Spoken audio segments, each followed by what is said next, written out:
Hello नमस्कार दोस्तों। तो 29 नवंबर को एक और एसएमई आईपीओ ओपन होने जा रहा है एएमआईसी फॉर्जिंग लिमिटेड का। तो देखेंगे हम कंपनी के काम के बारे में, उसके बाद देखेंगे आईपीओ डिटेल, कंपनी के फाइनेंशियल कैसे हैं, ग्रे मार्केट में डिमांड कैसी चल रही है, और अंत में बताएंगे अपना व्यू कि इस एसएमई आईपीओ में अप्लाई करना है या इसको अवॉइड करना है। और देखा जाए तो जो इरडा है, इरडा का अलॉटमेंट आ चुका है, तो आप चाहें तो उसमें लिंक्डइन टाइम की वेबसाइट पर जाकर देख सकते हैं। तो चलिए हम देख ले रहे हैं पहले इस कंपनी के काम के बारे में। एएमआईसी फॉर्जिंग की स्थापना देखी जाए तो 2007 में इसकी स्थापना हुई थी। और यह देखा जाए तो विभिन्न इंडस्ट्रियों के लिए जो फोर्ज कंपोनेंट्स हैं इनका मैन्युफैक्चर करके ये सेल करती है। भिन्न भिन्न इंडस्ट्रियों के लिए जो कंपोनेंट्स छोटे छोटे पार्ट्स होते हैं मशीनरी को, उनका निर्माण करती है। और इसके कंपोनेंट्स में देख लिया जाए तो जैसे मशीन के राउंड्स हुए, शाफ्ट्स हुई, और साथ साथ में स्पेयर पार्ट्स, कपलिंग, हब और फ्लैंज, और भी देखा जाए तो कई प्रकार के छोटे छोटे पार्ट्स हैं जैसा आप स्क्रीन पर देख पा रहे होंगे। तो इन सभी पार्ट्सों का ये कंपनी मैन्युफैक्चर करके सेल करती है। और जो इनके पार्ट्स हैं, पार्ट्स देखा जाए तो बहुत सारी इंडस्ट्री में यूज होते हैं, जैसे heavy engineering industry, steel industry, oil and gas industry, petrochemical industry, chemical industry, refinery industry, thermal power industry, nuclear power industry, hydro power, cement industry, sugar and इससे रिलेटेड जो भी इंडस्ट्रीज हैं, तो इन सभी जगह पर इसके कंपोनेंट्स का यूज किया जाता है। और जो ये कंपोनेंट्स बनाती है वो देखा जाए तो carbon steel, alloy steel, stainless steel और निकेल, इनके ये है जो कंपोनेंट्स है वो मैन्युफैक्चर करती है।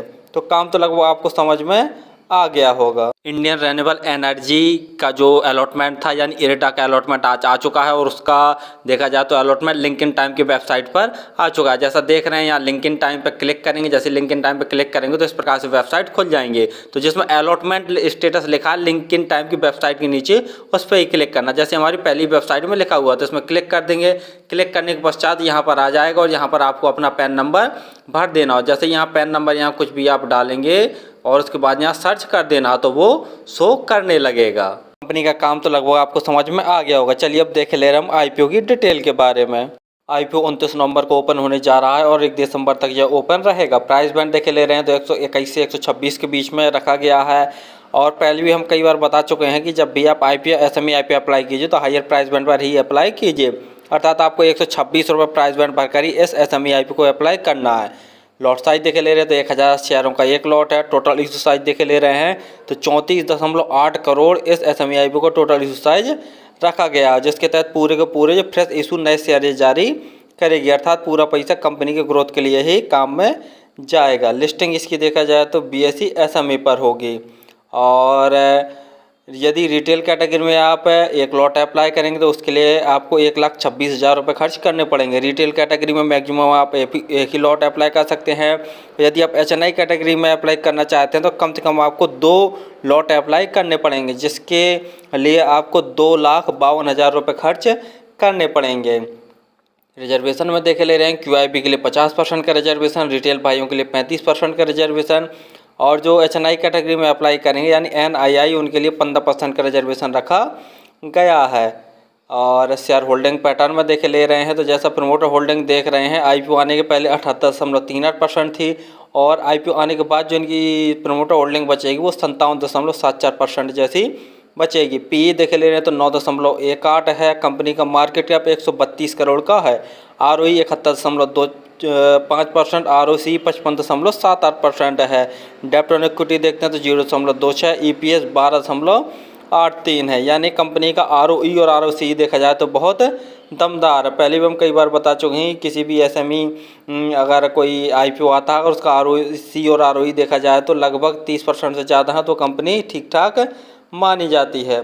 और जैसा हम ये पहले ही बता चुके हैं कि जो आईपीओ है वह 29 नवंबर को ओपन होने जा रहा है। जो क्लोजिंग डेट है वो 1 दिसंबर है डेट। अलॉटमेंट देखे ले तो 6 दिसंबर डेट इसमें शो कर रहा है, लेकिन हो सकता है कि इसके पहले भी इसका अलॉटमेंट हो जाए, क्योंकि नवंबर माह में जितने भी हमारे आईपीओ या एसएमई आईपीओ आए हैं उनका अलॉटमेंट देखा जाए तो लगभग 2 वर्किंग डेज के अंदर ही लगभग इनका अलॉटमेंट हो जा रहा है, और लगभग 3 वर्किंग डेज के अंदर ही देखा जाए तो लगभग इसकी शेयर की लिस्टिंग हो जा रही है। तो तो इस बात को भी थोड़ा सा याद रखे रहिए और देखते रहिए। और क्रेडिट डेबिट संबंधी मैसेज आते हैं, उनसे ही पता चल जाता है। यदि आपके जो पैसे हैं रिफंड वापस आ जाएंगे तो समझ लीजिए कि आपको आई प्लॉट नहीं हुआ। यदि आपके जो पैसे रिफंड वापस नहीं आएंगे तो समझ लीजिए कि आपको आई प्लॉट हो गया। और वैसे इसमें देखा जाए तो अलॉटमेंट डेट 6 दिसंबर शो कर रहा है और जो लिस्टिंग डेट है वो 11 दिसंबर शो कर रहा है। फाइनेंशियल देख ले रहे हैं, लेकिन फाइनेंशियल देखने से पहले आप हमारे चैनल को तो सब्सक्राइब कर लें ताकि आपको समय समय पर शेयर मार्केट संबंधी जानकारी,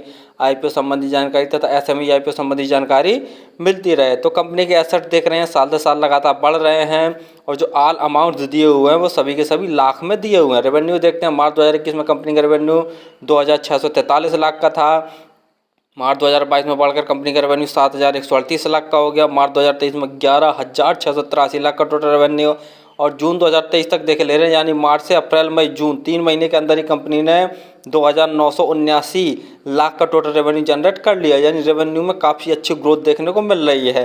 प्रॉफिट आफ्टर टैक्स देखते हैं तो मार्च 2021 में कंपनी का जो प्रॉफिट था सिर्फ 56 लाख का था। मार्च 2022 में बढ़कर 86 लाख का हो गया। और मार्च 2023 में देखते हैं तो 980 लाख का कंपनी ने नेट प्रॉफिट जनरेट कर लिया। जून 2023 तक देखे ले रहे हैं तो 359 लाख का कंपनी ने नेट प्रॉफिट जनरेट कर लिया। यानी नेट प्रॉफिट में भी काफ़ी अच्छा उछाल देखने को मिल रहा। नेटवर्थ भी बढ़ रही है। रिजर्व देखे ले रहे हैं कंपनी का तो मार्च 2021 में कंपनी का जो रिजर्व था वो 609 लाख का था। जून 2023 में बढ़कर इनका जो रिजर्व है वो 2252 लाख का हो गया है।